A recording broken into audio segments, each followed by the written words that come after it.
Hey everyone, so today we have Zack Levesque from NorthPointe Bank on for an interview. Joe, what'd you think of it? Honestly, a great conversation, Corey. He gave us some insight on for some of those younger viewers trying to get into the industry, lending and finance in general. He talked about some of the stuff he does on the side with the ring announcing, and just overall, great advice for some of those people just starting out in the industry, being young and such. Absolutely. I loved how he kind of opened up a little bit. We heard how he was even a roofer. So without further ado, let's cut right to the interview.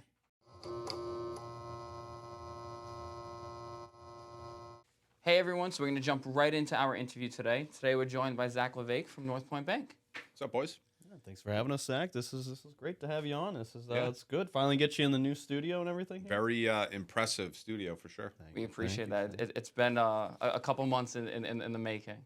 Every few days we're learning something new. We're adding a piece of equipment, but I think finally we got it dialed in. Yeah, it looks great. Thank Guys you. should be proud for sure. Well, Zach, just jumping right in, give us some advice on stepping into the financial world. I know you've been doing North Point for a while now. Yeah. First with any space that you're in, any industry, work hard, right? That's always number one. There's no secrets, but the financial side of it, I think what's unique about real estate is there's so many ways that you can get involved, right? On the finance side, real estate agents, brokers, developing properties, flipping properties. There's just so many entries into it. Appraisers, title attorneys. And that's kind of what I love about real estate. It brings so many people and so many professions together, and ultimately everybody really does have the same goal. So what was your journey and how did you get into this world? So I'm not going to say when because it was a long time ago, but when I graduated college, Okay. I graduated in the early 2000s, I'll say, and it was a very difficult job market, and I didn't. It's funny, when I grew up and when I was, I don't know, teen years and when I got into high school, everybody would always tell me, "You're going to be a banker. You're going to be good with money." And maybe it resonated in that, almost like indirectly forced me to get into finance. But I heard that a lot when I was younger. And to be honest with you, the job market was so tough when I graduated college. I didn't know what I was going to do. And truthfully, and people that know me will probably laugh when I say this, but and not even be able to picture me in this setting, but I was actually a roofer my first year out of college. Really? I couldn't find a job, and a friend of a friend owned a small home improvement company, and he just did big roofs all over Rhode Island. I had zero skills when it came to construction or carpentry, but as he stated, he said, "Zach, you showed up every day on time. You maybe I didn't have the skills that the other people did or experience, but I was there. I did it as well as I could, and I did it for about 4 months, and it was a good learning experience for me. It was tough, very tough work to be on a roof in the middle of the summer. It was very hot, but had an opportunity after the summer. My father's friend owned a mortgage company, and I had no idea what the industry was about. I liked that it involved money and finance, and I kind of jumped right into it. Just got on the phone, and the rest is kind of history. Just learned as I went along, and I had a little bit of mentoring, but it was kind of like baptism by fire, and that's what got me into it. It really wasn't planned. It was just an opportunity, and took full advantage of it. So how old were you when you jumped into the mortgage industry? Right out of college, so Okay. 22. So Yeah. you were definitely younger jumping into it as well, right? Yeah, I was right out of college, and I went to school for marketing, and I went to Quinnipiac University in Hampton, Connecticut, and I have a bachelor's in marketing, and uh, luckily, as I've gotten into further stages in my career, I've been able to really leverage and utilize my background in marketing, and that's why I think, like, if you look at even here, like some of the content and branding that I'm involved in, I kind of have like a marketing head, and it's allowed me to, I think, market myself and our team in a different way compared to other banks. Because if you look at banks and lenders, these larger institutions, no offense, they don't really understand how to brand or market or even reach their clientele or even maybe know who their clientele is. I won't get into names, but it's a little stale. It's a little stale. I'll say that. So for some of us younger guys out there, what advice would you have, or should I say, what struggles did you face being younger in the industry, or did you face any? Yeah, I think being younger, there's definitely a little bit of a stigma, and you guys are young guys, and I'm sure you deal with it too. All the time. Because there's a lot of young people that don't have it all together and maybe don't make the right decisions and don't check all the boxes and aren't as serious about their career. But there's always people that are the complete opposite and mature for their age and ahead of their time. And I think sometimes when you're young, you're looked at and almost being put into one bucket. Like, you're young, you don't have experience, you don't know anything. But I've met people that have been doing mortgages and real estate for 30 years that are less professional than people that have been doing it for 2 years. So, I understand that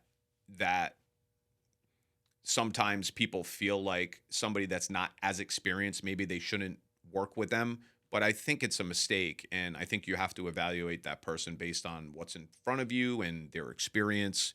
And the reality is, if everybody just judged somebody by their experience, and nobody would ever be able to develop their career, you got to start somewhere. And, I'll say this, and I'm sure you guys will admit to it. I've made mistakes in my real estate career, and I'm sure I will continue to, but we're human beings and we make mistakes every day. So just learn from them, grow, and get better. Yeah. You've experienced some being younger in the industry. Would you start out at what age again? So I started out at 19. Cool. Yeah, I jumped into this really, really early in my career. At this point, I'm 28 now. Doing this for 9 years. It's still going very on young 10 as a years. broker. 28 is very young. Yeah, so I was 24 when I became a broker at that time. Again, I've never tracked it. I was probably one of the youngest brokers in Massachusetts, if not the youngest. But now if you look at it, again, I've almost been doing this 10 years. But I think early on in my career, what I faced a lot of was, I've been doing this for 20 years. I've been doing this for 30 years. And in my head, it went, no disrespect to anyone, yeah, but you're still an agent. You didn't evolve. You've been doing the same thing for 20, 30 years, still the same way. You haven't changed. You haven't adapted. You haven't innovated the way that you're doing business. And even as a realtor or a broker, if your clientele, wants something different, wants marketing outside of the box for their property, sometimes having experience of decades is a negative on a transaction, especially, the reality of business and life is you're not going to attract everybody and not everybody's going to want to work with you. But, you're 28. If you get a potential seller or a buyer that's vetting you and other realtors or brokers, but they connect with you more and they like the way that you market, going with somebody that is maybe stuck in their ways or been doing the same thing for the last 20 years is not a good decision for that person. Yeah, and I think it's important to work with the clientele that sees value in you.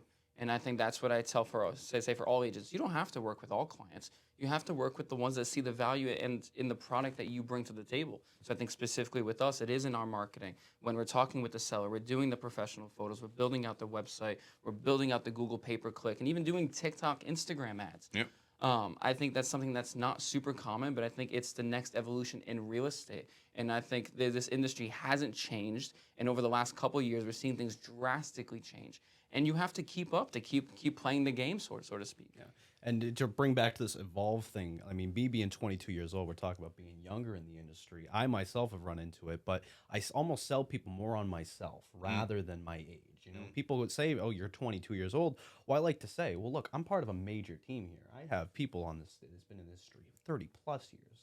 I have all this backing. That's something I can sell with myself too." Yeah. But some advice from you, Zach. What would you say for those younger people trying to hop in the industry, lending, finance, real estate in general? What would be your advice? Just in the real estate space? Yeah. I would say, first of all, make sure that you love it and you're passionate about it. I think, three of us sitting right here, you can all tell that we're passionate about it. And although I didn't plan to get into real estate, I couldn't imagine myself doing anything different. And it's challenging, it's interesting, it changes every single minute of every single day, which is what I love. Like, I don't like anything stagnant. I'm all about growth, development, learning. So I think that's what's very unique about real estate. But A, make sure that you love it. And B, whether you're a realtor, a broker, a mortgage person, finance, it takes a long time to develop a network and clientele and to get through multiple transactions. And the reality is, whether it's real estate, if you're in sales, right, you're in sales, I'm in sales. No matter what you sell, number one is always to be likable. You have to understand your product, what you're selling. You have to understand homes, but push all that aside. That's a prerequisite to being successful. But number one, before all of that, is you have to be likable.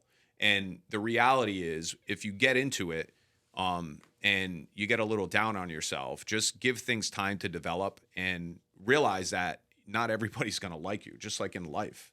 Not everybody likes me. And if you miss out on a deal or a transaction, don't take it personal. I think that's an important tip right there. And that's something I always tell agents when they come into this business. I can teach you real estate. I can't teach you to be likable. I can't teach you to walk into a room and have the confidence in yourself just to have conversations. And in the same respect, as a broker, not everybody's going to like you. That's just because true. you're a broker doesn't mean people like you. People might not like you because you're a broker.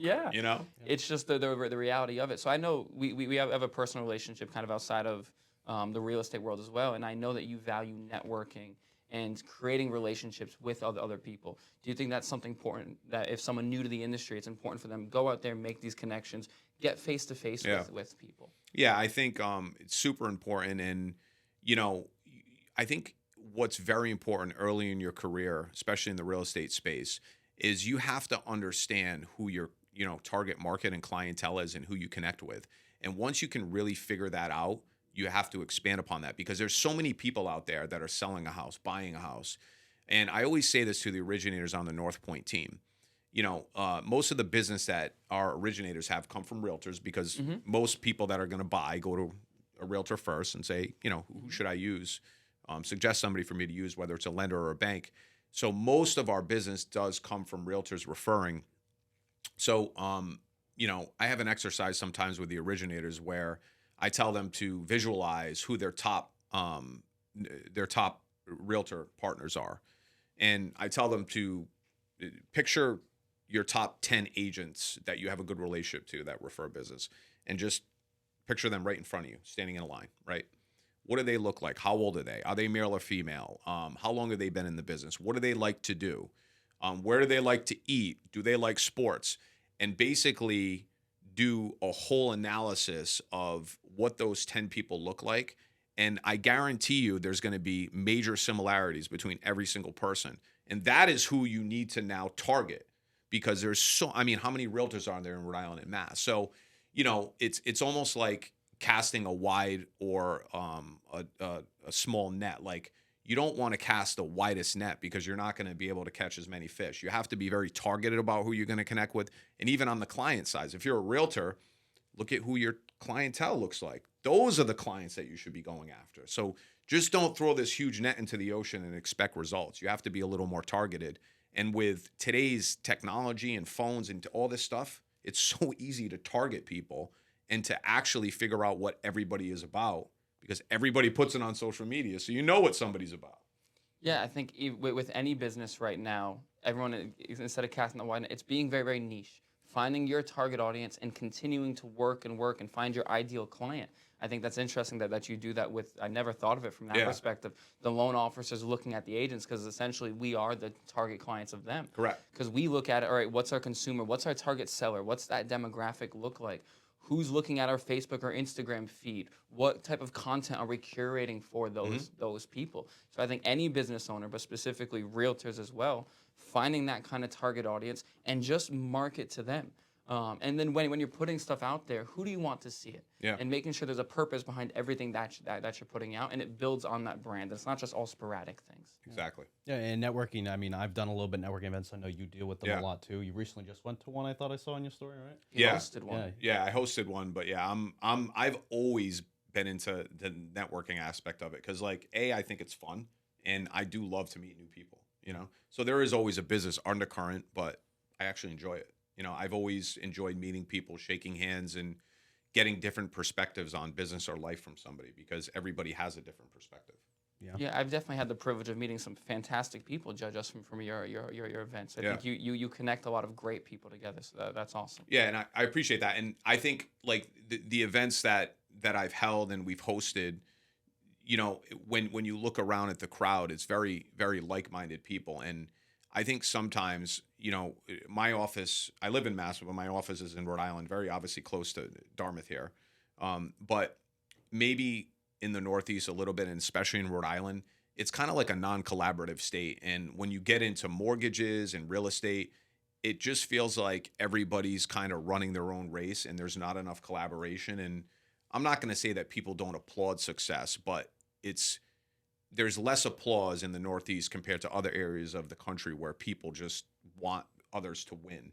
And I've always, even when I wasn't successful, I was always applauding others that were, because I wanted to be at that level.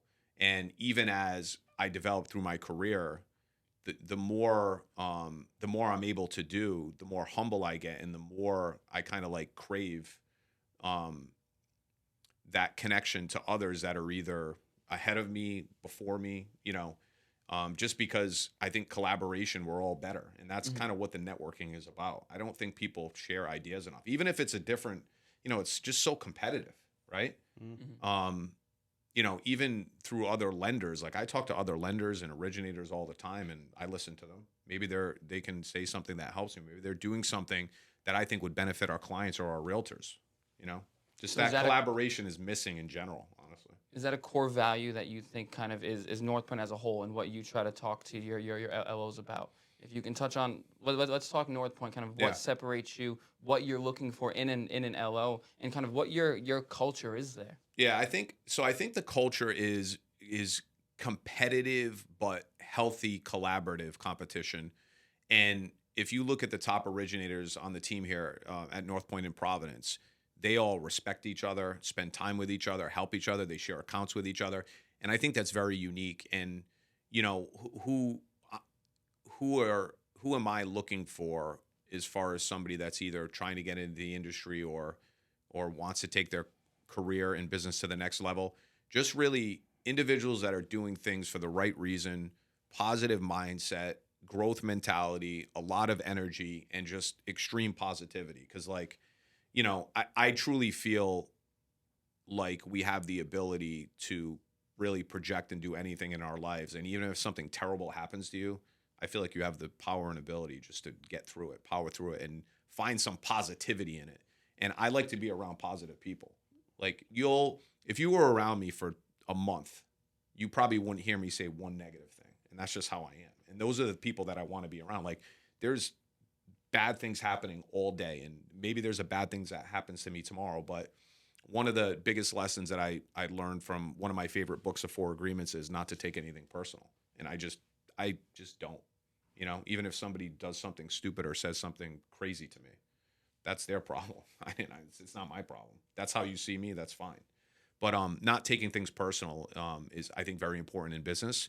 And getting back, I went off on a little bit of a tangent, but as far as the people that are on my team, I just want positive people that work hard. And I also, honestly, good people, people that have positive effects and influence on, not only their clientele, but their environment, their family, like good decision makers, No, I like that. And so on top of Corey's question here, what would you say is separating from other bankers to NorthPointe? Well, what is NorthPointe doing to beat that competition necessarily? Yeah, I think one of our focuses that I don't really talk about it a lot, but I think we really, getting back to the targeting, we really target and try to work with really like-minded people, and also getting back to casting the wide net. I think a lot of lenders are just out there trying to connect with as many realtors as possible. We're very targeted about it. Not because somebody's not good enough or maybe somebody doesn't do enough business, nothing to do with that. But we really try to target people that we're going to connect with, that are like-minded, that have a growth mentality, and also that are willing to put in the time and resources and money to build. Because we do, reciprocate and provide resources to our realtor partners, but we want them to do the same thing. So if you look at the realtors that we work with across Rhode Island, Mass, and Connecticut, every single one of them wants to grow. And I think we're a big piece of that and catalyst, and we really help each other grow. So I think that's probably the biggest thing. And it comes back to even when I talk about who's on our team. Like the realtors that we work with are people that I would work with as if they were working for NorthPointe or I was working for Revolve here right now, right? Mm-hmm. So if you look at the realtors that we work with, I could easily just work with them on a day-to-day basis. We're just so aligned. And even the two of you, I've never heard a negative thing come out of your mouth. Like you guys are focused on growth, getting better, having more tools for your clients. You're also cognizant that with technology, social media, this world is changing every day. So you're trying to get ahead of everybody and have all the tools to reach as many people as possible. I mean, we're sitting here today. It's a professional studio. Not many real estate agencies are doing this. It's just it's proof that you're trying to stay top of mind. And also all these activities, this technology, you're producing content that ultimately is going to help sellers that you rep down the line. And I hope people see that. This is all important. This is not just about an interview. You're using all these tools to also push the properties that you list out, et cetera. And it all joins together, really. And I think from the broker perspective, when we're looking for lending partners, the brands have to be synergetic. Exactly what you said. It's not a one-way street where we're expecting from you. There is a back and forth. It's a partnership, but also making sure that our clients ultimately are the ones that benefit from that partnership, from the shared resources and the collaborative mentality and that growth mindset. Over here, we're standing in a studio. We fully built this out. We invested into it because I think it not only helps our agents, it helps our clients, it helps everyone grow, and we want to be able to give a platform for some of our other kind of partners as well in this. So I think I can confirm, NorthPointe is side by side with Revolve every step of the way, looking to grow.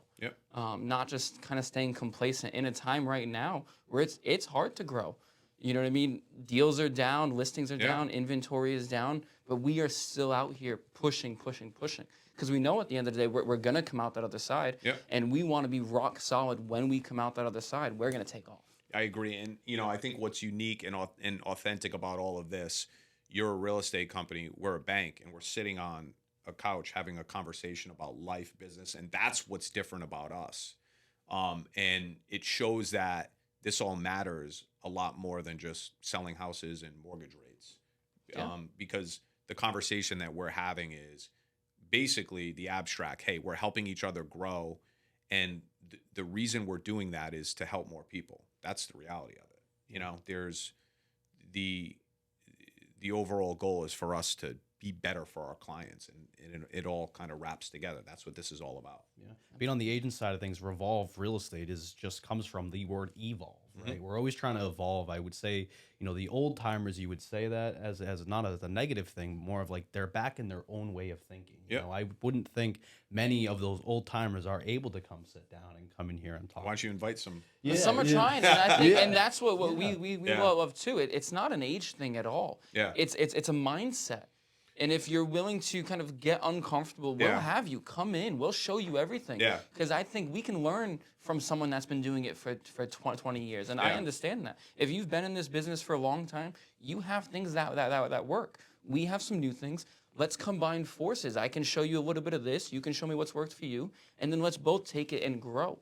So I agree. It's you can't be stuck in that mentality of my way is the only way to do business. Yeah, and regardless of it age is irrelevant to that mentality that some people have, which is just, this is how I do things and this is how I'll continue. And that's fine. But, that type of individual wouldn't be good working with a Revolve or a NorthPointe. Because, I have a podcast studio that I set up. You guys took that to another level here. And like, I'm looking around and I'm getting ideas from that. And I appreciate that, the effort, the time, and the money that it put into it. So like, people that are also listening to the content that you guys produce, hopefully they realize how much effort goes into this, and money. I'm looking around at it. It's like when you build a new house, right? Have you built a house yet? I haven't built one yet. So I built a house, and now after building and paying for it, all I do is look at front doors when I drive by them, because I'm like, wow, that was expensive. I've never looked at double doors, and I'm like, wow, that's an 8-foot door.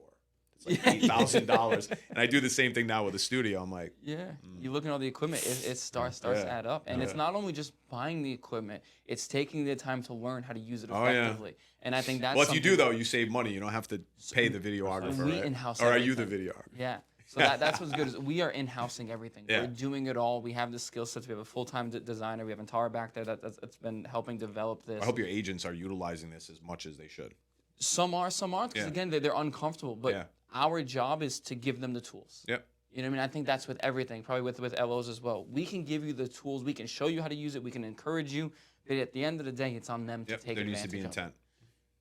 No, and I love this studio. I've used it to my ability as well. He's but been crushing it. other people, other agents that come in, we show them. We have themes set up for them already. We almost set them up as an interview question style. So they can simply come in and the tool's already here for them to use. Yeah. And, some are a little better on camera than others, but, like we were Practice. talking about earlier. Yeah, it's just all comfortability. reps Yeah. with it. And I was having this conversation last night because that I do the MMA announcing like for in the cage.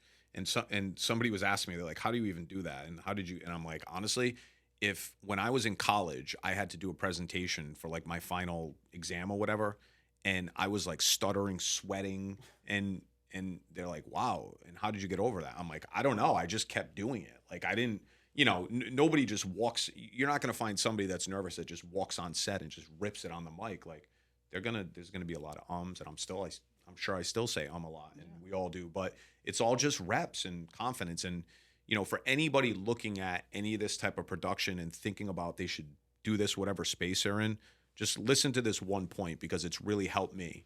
The reality of producing content, even if it's live TV, anything like this, most people don't have the what to do it.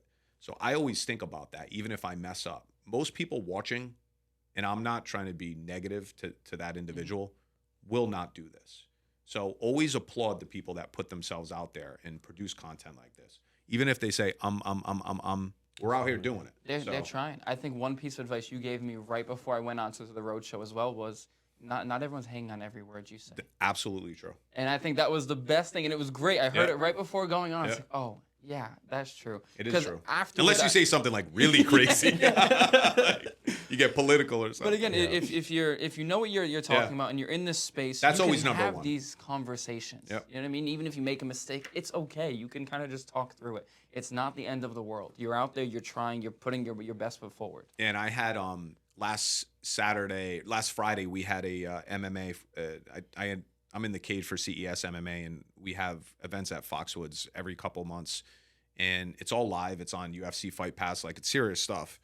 And I was announcing Friday for the co-main event, and I completely screwed up. Like it wasn't crazy, but I missaid something, and then I stopped, and then I tried to say it again because a lot of those things they change on the fly. So like I have everything pre-written out, a whole production schedule, and then 38 seconds before they'll say, oh, Zack, by the way, this is a 3-minute round instead of a 5. So like things are going through your head and it's all live.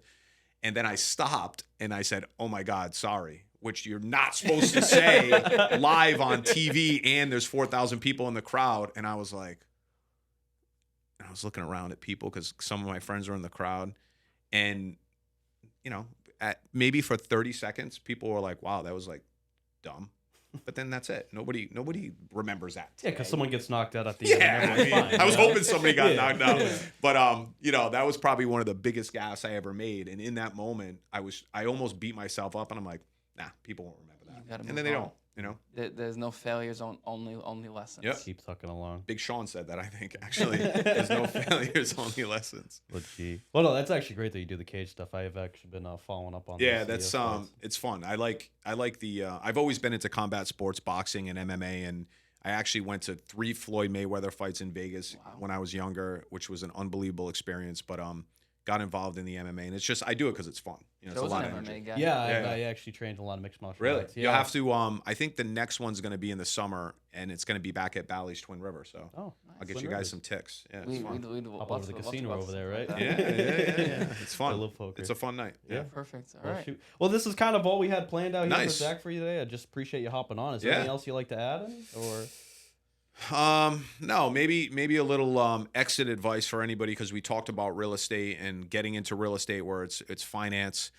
You can see all these tricks and coaches and everything online, social media, but the biggest piece of advice I can give anybody when it comes to maybe starting a career, especially real estate, is make sure that your whole life is balanced before you really try to tackle something, even if it's a new career.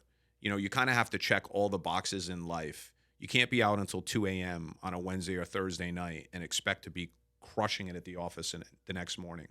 So get your life in order on a personal and social level if you want your business to absolutely crush.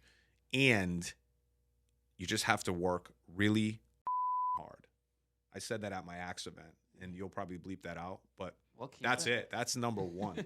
Oh, it's a hell of a piece of No advice. secrets. Yeah. No secrets. I mean, Work really everyone's hard. in the office trying to tell me all the time, calls will make your deals. And Yeah. it simply comes down to conversations and how often can you get in a room with somebody that's going to yield you business. And you said this before, and it goes for business too. It goes for picking up the phone if you're cold calling. Get uncomfortable.